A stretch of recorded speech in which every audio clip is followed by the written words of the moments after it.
ফাতেমা তো ছাড়া টুকরা টুকরা কাঁদতে লাগলেন, কেঁদে গেছেন বন্ধুরা। আমার নবী বলছেন, ফাতেমা আবার তুমি কেন কাঁদছো রে মা? মা, তোমার কি একটা গরিবের সাথে বিয়ে দিয়েছি মা, তার জন্য তুমি কাঁদছো? ফাতেমা, তবে একটা কথা শুনে নাও মা, আলী গরিব হতে পারে মা, কিন্তু আলীর মতো তুলনা কেউ হবে না রে মা। ফাতেমা, তুমি কাঁদিও না। ফাতেমা বলছেন, আব্বা আমি সেটার জন্য কাঁদি না, বাপ যেখানে বিয়ে দেয় ভালো জায়গাতে দেয়, তবে কাঁদছো কেন মা বলো? সেটাও নাকচ করে দিলেন। তো ইনারা দুজন নবীর দরবারে বসে আছেন। ঠিক কিছুক্ষণ পর বলছেন, ইয়া রাসূলুল্লাহ এবার আমরা তাহলে বাড়ি যাই। বলে, হ্যাঁ তাহলে তোমরা চলে যাও। বেরাদার বন্ধুগণ, বাবাজি আমার শোনো মা,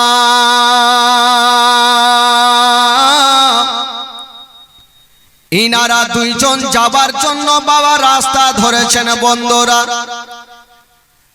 অল্প আগিয়ে গিয়েছেন। আবু বকর বলছেন, উমর আমরা নবীকে এতই ভালোবাসি আর নবী আমাদের এতই ভালোবাসেন, আজকে বিয়ের প্রস্তাব দিলাম, নবী নাকচ কেন করে দিলেন? নবী কি আমাদের ভালোবাসেন না?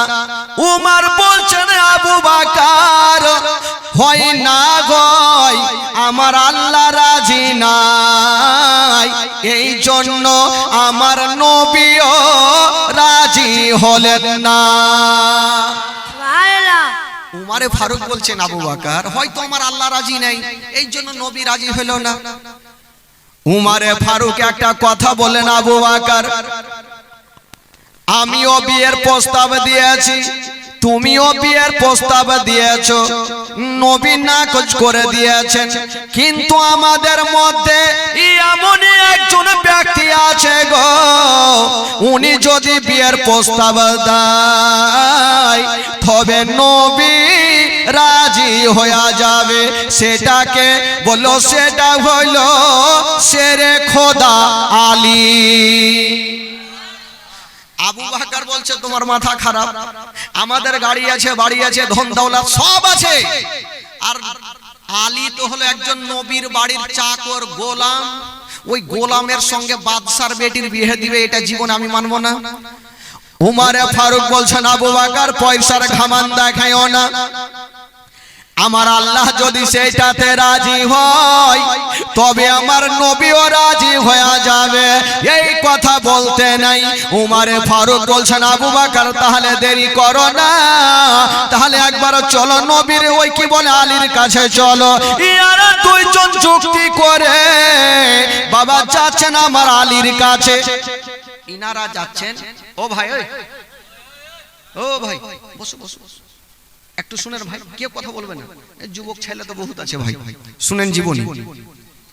এরা দুইজন যুক্তি করে আমার আলীর কাছে যাচ্ছেন যে নবীর বেটি ফাতেমার জন্য বিয়ের প্রস্তাবে দেওয়ার জন্য।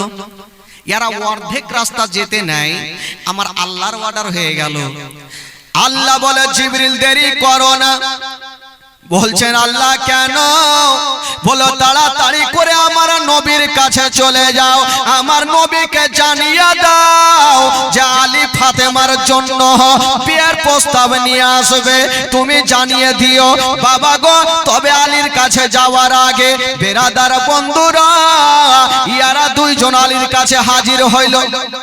আমার আল্লাহ বলার আগে দুইজন আলীর কাছে গিয়ে বলছেন, আলী আমাদের মন বলে দিল বলে ভাই, তুমি বিয়ের প্রস্তাব নিয়ে যাও, ফাতেমা বড় হয়েছে, নবী হয়তো রাজি হবে। তো আলী বলছে, তোমাদের মাথা খারাপ, আচ্ছা তোমরা কি বিয়ের প্রস্তাব নিয়ে গেছিলে? বলে, ভাই আমরা গিয়েছিলাম, নবী কিন্তু রাজি হন নাই। আলী বলছে, ভাই আমি যাব না। বলে, কেন? বলে, তোমাদের টাকা আছে, পয়সা আছে, বাড়ি গাড়ি সব আছে, যদি তোমাদের সঙ্গে রাজি না হয়, আমি হলাম একজন নবীর বাড়ির চাকর, নবীর বাড়ির গোলাম, আমার সঙ্গে রাজি হবে কি করে? বাবা গো, ইয়ারা দুইজন মিলে আলীর হাতখানা ছাড়ে না, আর আলী বিয়ের প্রস্তাব নিয়া আমার নবীর কাছে যেতে চাই না। এরা দুইজন বলছে আলী তুমি চলো শুধু বলো। তো শেরে খোদা আলী বলল দেখো ভাই আমাকে তোমরা নিয়ে যাবে তো? বলে হ্যাঁ যাবো। বলে দেখো নবীর দরবারে যাব ঠিক, তো বিয়ের কথা আমি বলবো না। এরা দুইজন বলছে বিয়ে করবে তুমি, তো তুমি বলবে না তো কে বলবে? বলে ভাই আমার তরফ থেকে তোমরা কে বলতে হবে। তো এরা দুইজন পেশালে আলোচনা করছে একে আগে লিহে তো চল গিয়ে ফাঁসিয়ে দিব। কিছু লোক থাকে না যখন মারপিট লেগে গেল, মারপিট লাগার আগে ওই লোকটাকে দেখবেন মার ধর, মারপিট যখন লেগে গেছে ওই লোকটা উড়ে গেছে বাড়ি। কিছু লোক থাকে না নৌকাতে নামিয়ে দিল তারপরে হাওয়া। এরা দুইজন বলছে আলীকে আগে লিয়ে তো চল, নবীর দরবারে যখন যাব আমরা কথা বলবো না, আলীকে বলতেই হবে। আর আলী বারবার করে বলছে দেখো ভাই ফাইসালা করে যাচ্ছ, ওখানে কিন্তু আহা উহু করবে না, বিহার কথা তোমরাকে বলতে হবে। ইয়ারা দুইজন বলল ঠিক আছে চিন্তা নাই, ও গো আলী গো চলো তাহলে নবীর দরবারে চলো। বাবা গো ইয়ারা তিনজন যুক্তি করে যাচ্ছেন আমার কি বলে নবীর কাছে। ওইদিকে আল্লাহর অর্ডার হয়ে গেল, আল্লাহ বলে জিবরাইল দেরি করো না, তাড়াতাড়ি করে আমার নবীকে জানিয়ে দাও। বলল কি এখনই আলী আসছে বিয়ের প্রস্তাব নিয়ে, তুমি নবীকে জানিয়ে দাও যে ফাতেমার বিয়েতে আমার আল্লাহ রাজি হয়ে গেছে, নবী গো আপনিও রাজি হয়ে যান। জোরে বলুন। আমার আল্লাহ বলছে যাও তুমি জানিয়ে দাও আমার নবীকে যে আলী বিয়ের প্রস্তাব নিয়ে আসে। আলী এখনো যায়নি, তার আগে যাও জানিয়ে দাও যে আলী আসছে, তুমি বিয়েতে রাজি হয়ে যাও, যেন আমার আল্লাহ রাজি হয়ে গেছে। বাবা জিবরাইল আমিন ফেরেশতা সায় করে হাজির হয়ে গেল, আমার নবীকে সালাম জানিয়ে দিলেন, আসসালাতু ওয়াসসালামু আলাইকা ইয়া রাসূলুল্লাহ, আসসালাতু ওয়াসসালামু আলাইকা ইয়া হাবিবাল্লাহ। নবী বলে জিবরাইল বলো ভাই কি খবর? বলছেন নবী গো এখনই আলী আসতেছে ফাতেমার জন্য বিয়ের প্রস্তাব নিয়ে, নবী গো আপনি রাজি হয়ে যান, আমার আল্লাহ রাজি হয়ে গেছে। এই কথা বলে দিয়া বাবা জিবরাইল চলে গেল, আর ইয়ারা তিনজন যুক্তি করে আমার নবীর দরবারে হাজির হয়ে গেল। আচ্ছা এরা তিনজন যে গেল, আচ্ছা বলুন কিসের জন্য গেল ভাই? জোরে বলুন কিসের জন্য? হ্যাঁ ফের বাঙ্গাল তো চিনতে বুঝতে জানি না ভাই, আমিও ভাববো যে আপনারা বুঝতে পারছেন কি। আচ্ছা আমার ভাষা বুঝতে পারছেন তো? কাউরি অসুবিধা হয় না তো চাচা? মাশাআল্লাহ, তাহলে ভালোই বুঝেন। তো এরা দুইজন তিনজন গিয়ে নবীর দরবারে কিন্তু একদম পাথরের মতো দাঁড়িয়ে গেল, কেউ কোনো কথা বলে না। আমার নবী বলছেন আবু বকর বলো কেন এসেছো? আবু বকর বলছে মানে আমি জানি না। উমর বলো কেন এসেছো? উমরও বলছে মানে ও জানে না। আচ্ছা তোমরা জানো না কি বলবে? শেরে খোদা আলী বলছে দেখো আহু করবা না, ঠিকঠাক উত্তর দাও, বাড়িতে ফাইসালা করে এসছো, এখন আহা উহু কেন করছো বলো? আমার নবী বলছেন আলী আচ্ছা এরা আহা উহু কেন করছে? আচ্ছা আবু বকর কি জোর কিসের জন্য এসেছো বলো? আবু বকর বলছে নবী গো আমি বলবো না কেন এসেছি, এই কথাটা আলী বলবে। আলী বলছে এই তো ফাঁসিয়ে দিল। আচ্ছা উমর তুমি বলো তুমি কেন এসছো? উমরে ফারুক বলছে ইয়া রাসূলুল্লাহ আমারও ক্ষমতা নেই, আমি বলবো না, এই কথাটা আলী বলবে। আলী চিন্তা করছে তো ফাঁসিয়ে দিল ভাই। আলী ভাবছে যে কি করি, আমার নবী বলছেন আবু বকর তোমার কাছে শুনবো না, উমরের কাছে শুনবো না, আলী তোমার মুখ থেকে শুনবো বলে তুমি কেন এসেছো? আলী বলছে বেকার হয়ে গেলাম। আলী ভাবছেন আমি একটা নবীর বাড়ির চাকর, একটা গোলাম, আর গোলাম হয়ে বাদশার বেটির বিয়ের প্রস্তাব দিব, জীবনে রাজি হবে? একটু নবীর বাড়িতে কাজ করি চাকরি করি, জীবনে রাজি হবে না? আলী বলতে পারে না, আলী বাবা বলতে পারে না। আর আমার নবী বলছেন আলী তাড়াতাড়ি বলো তুমি কেন এসেছো?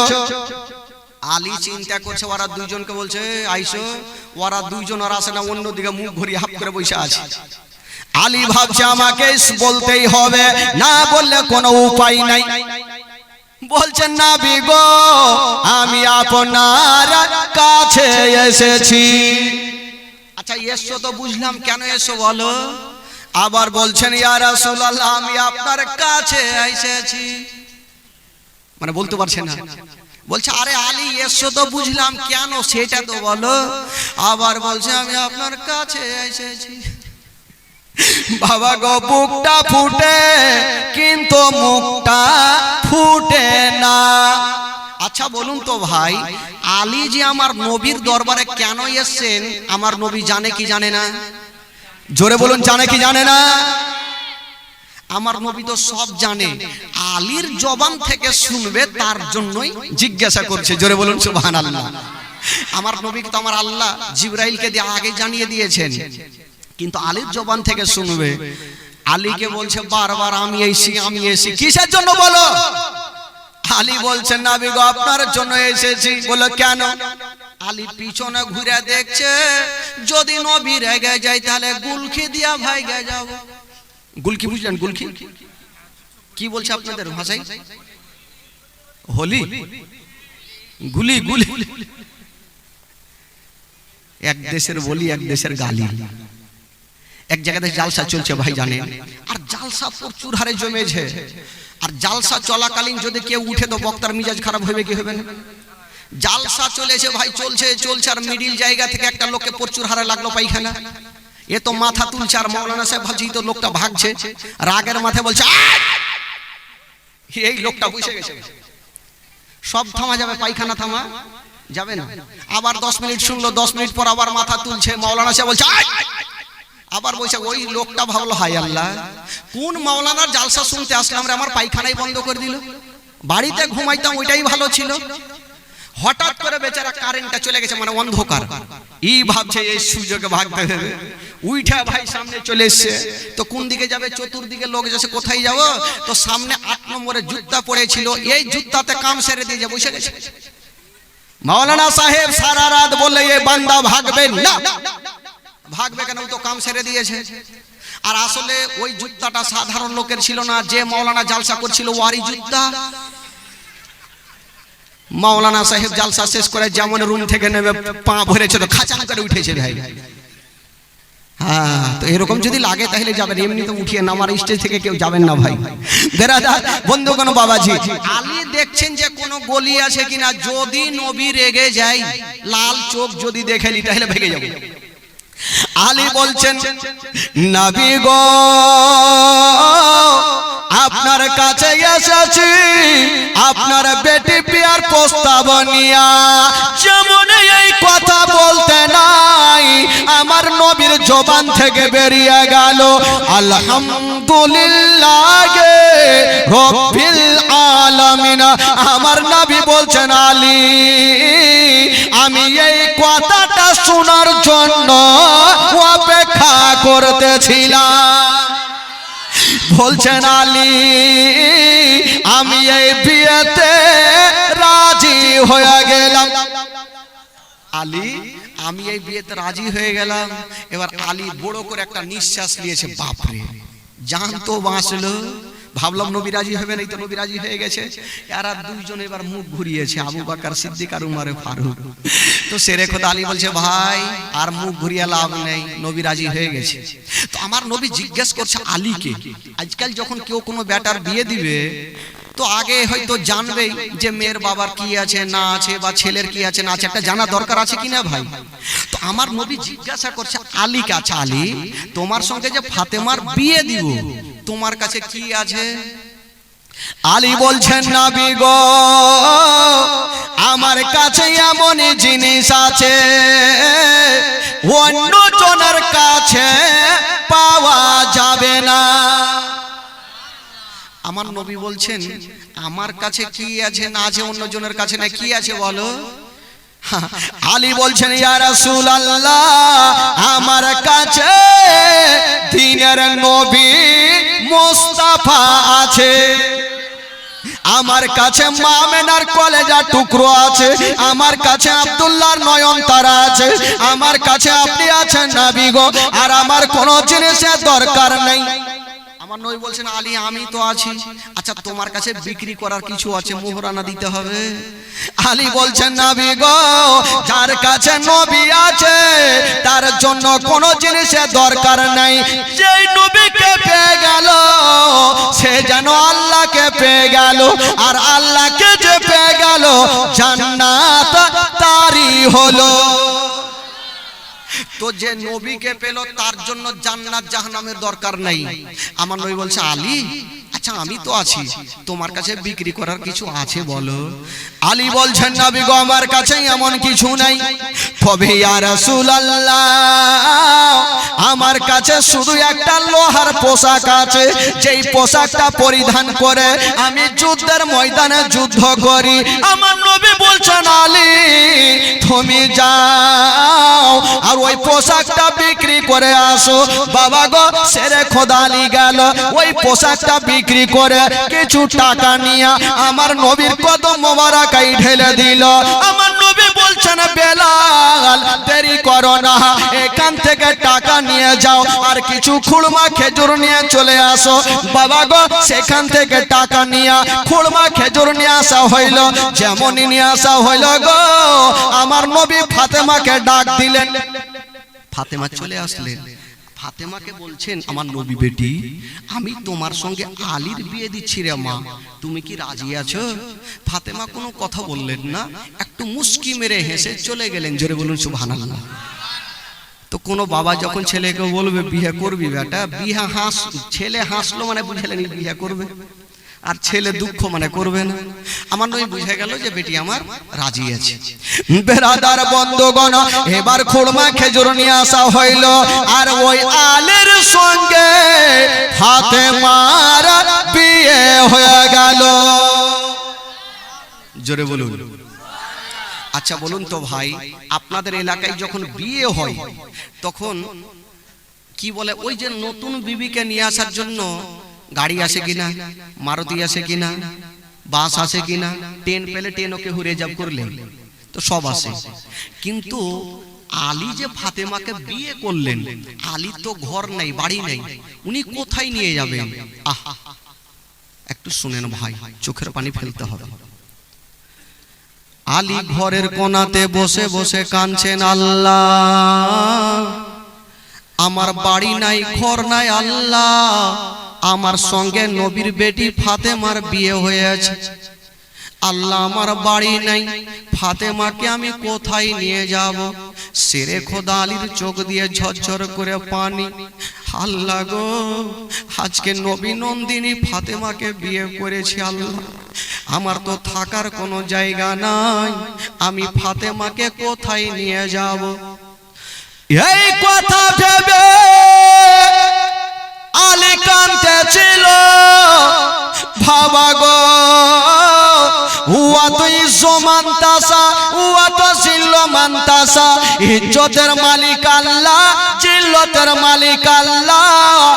একটা খোদার বান্দা আমার নবীর কাছে হাজির হয়ে গেল। বলছেন ইয়া রাসূলুল্লাহ আজকে আপনার বেটি জামাইয়ের কোনো ঘর নাই, নবী গো আমার আল্লাহ আমাকে কয়েকখানা ঘর দিয়েছে, যদি পারেন নবী গো আপনার বেটি জামাইকে আমার বাড়িতে পাঠিয়ে দেন, যতদিন থাকবে কোনো ভাড়া লাগবে না। বাবা গো আমার নবী রাজি হয়ে গেল। আলীকে ডাক দিয়েছেন, আলী চলে আসো। আলীর চোখ দিয়ে পানি ঝরছেন, আল্লাহ আমি নবী নন্দিনী ফাতেমাকে বিয়ে করেছি, আমি কেমন করে নবীর কাছে যাব? আমার নবী বলছেন আলী চলে আসো। আলী চলে আসিল, বলছে আলী যাও ফাতেমাকে নিয়ে যাও।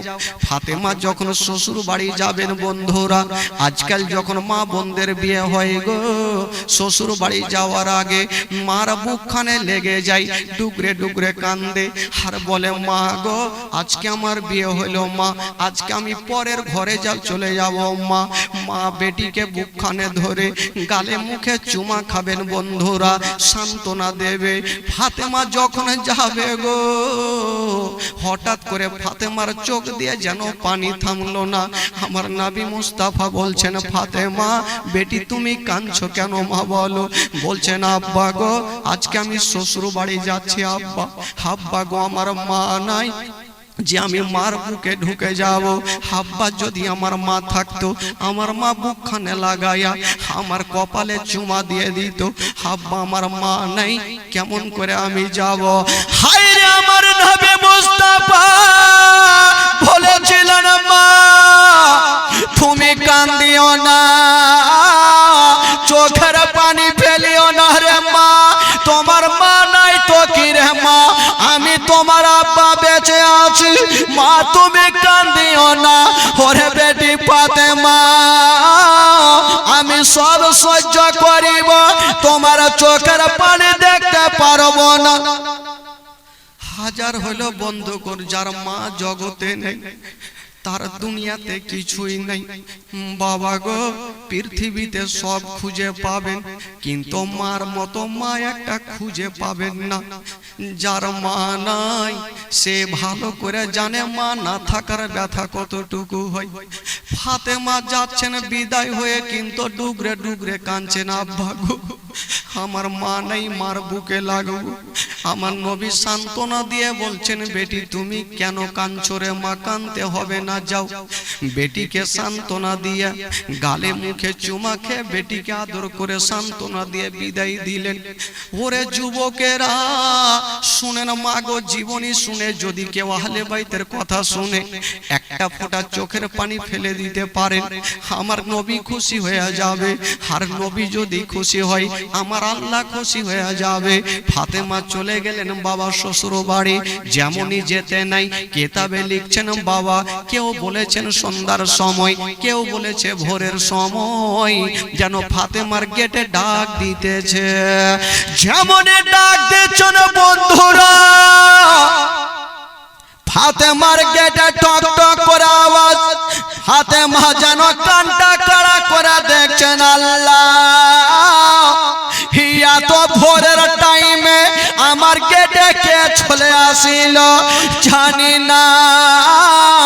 আমার আব্বা 5 মিনিট না দেখলে আমার আব্বা থাকতে পারে না, আমাকে না দেখলে আমার আব্বার শান্তি হয় না। দেখি আমার আব্বা নাকি চলে এসেছে। যেমনই গেটটা খুলে দেখছেন মা, গেটটা যেমনই খুলেছেন আমার নবী দাঁড়িয়ে আছেন, আর আমার নবীর দুটা চোখ দিয়ে ঝরঝর করে পানি ঝরছে। ফাতেমা বলছেন, আব্বা গো আপনি কাঁদছেন কেন আব্বা? বলুন আপনার চোখে পানি কেন? বলেছিলেন, ফাতেমা একবার তুমি আমাকে ঘরে নিয়ে চলো মা। আমার নবীকে ঘরে নিয়ে গেলেন। আমার নবী বলছেন, ফাতেমা আজকে আমি দেরি করব না, 1 লোটা পানি এনে দাও মা। পানি নিয়ে আসা হইল। আমার নবী সেই পানিতে একটা দম দিয়া বাবা গো ফাতেমার চেহারাতে ছিটা মেরে দেওয়া হইল। আলীকে ডাকা হইল, আলীর চেহারাতে ছিটা মেরে দেওয়া হইল। যেমনই পানি ছিটা মেরেছেন মা গো, ও গো যুবক বন্ধুরা, আমার নবী ছিটা মারার পরে বলছেন, ফাতেমা আমি চললাম রে মা। যেমন এই কথা বলতে নাই, ফাতেমা তো ছাড়া টুকরে টুকরে কাঁদতে লাগলেন, কেঁদে গেছেন বন্ধুরা। আমার নবী বলছেন, ফাতেমা আবার তুমি কেন কাঁদছো রে মা? মা তোমার কি একটা গরিবের সাথে বিয়ে দিয়েছি মা, তার জন্য তুমি কাঁদছো? ফাতেমা তবে একটা কথা শুনে নাও মা, আলী গরিব হতে পারে মা, কিন্তু আলীর মতো তুলনা কেউ হবে না রে মা। ফাতেমা তুমি কাঁদিও না। ফাতেমা বলছেন, আব্বা আমি সেটার জন্য কাঁদি না, বাপ যেখানে বিয়ে দেয় ভালো জায়গাতে দেয়, তবে কাঁদছো কেন মা বলো? বাবা গো ফাতেমা বলেছিলেন, আব্বা গো আজকে আপনি আমার বাড়িতে এসেছেন, আর আসার পরে আপনি বাড়ি যেতে চাইছেন। আব্বা গো, যদি আমার মা থাকতো, আমার মা একটা রাত আমাকে বুকে করে নিয়ে আমার বাড়িতে থাকতো। আমার মা নাই বলি আমার দুনিয়াতে কিছুই নাই আব্বা। মা যদি থাকতো আমাকে সান্ত্বনা দিয়ে আমার বাড়িতে থাকতো। হায়রে নবী মুস্তাফা বলেছিলেন ফাতেমা, ওরে নবীর রত্নী ফাতেমা, তুমি চোখের পানি ফেলিও না মা, তুমি কান্দিও না মা, কপালে যেটা লেখা আছে সেটা হবে। তোমার মা চলে গেছে মা, আর কখনো আসবে না। তবে বেটি রে, আমাদেরও সময় যখন হবে আমাদেরকেও যেতে হবে। এই কথা বলে দিয়ে আমার নবী মুস্তাফা সেখান থেকে চলে গেলেন। আর আলীর সঙ্গে ফাতেমার বাবা ঘর সংসার হইল। আর যেমনই ঘর সংসার হলো গো, তিনটা হলো বেটা আর তিনটা হইল বেটি। জোরে বলুন, কয়টা হইল টোটাল? তিনটা হলো বেটা আর তিনটা হইল বেটি। বেটা গুলার নাম কি? ইমামে হাসান, ইমামে হোসাইন আর ইমামে মুহসিন। আর বেটি গুলার নাম হইল জাইনাব, উম্মে কুলসুম আর রোকাইয়া। তবে বাচ্চা কালে ওই দিকে ইমামে মুহসিন আর রোকাইয়া দুইজন ইন্তিকাল করে গেলেন। সকলে পড়ুন ইন্না লিল্লাহি ওয়া ইন্না ইলাইহি রাজিউন। বলুন বন্ধুরা, 6 জন থেকে 2 জন বাদ হলো, থাকলো কয়জন? কয়জন থাকলো? এই 4 জনকে নিয়ে জীবনীটা শুরু হচ্ছে ভাই। এই যে এখান থেকে ইমাম হাসান হোসেনের জীবনী স্টেট। বাবা গো, এই যে চলে আসলো 2 জন। এবার যখন ইমাম হাসান হোসেন চলে আসলেন, এখানে ঘটনা অনেক আছে, কারণ এগুলো বিশ্লেষণ ভাবে বললে 7 দিন সময় লাগবে, তাহলে সব ঘটনা শোনা যাবে।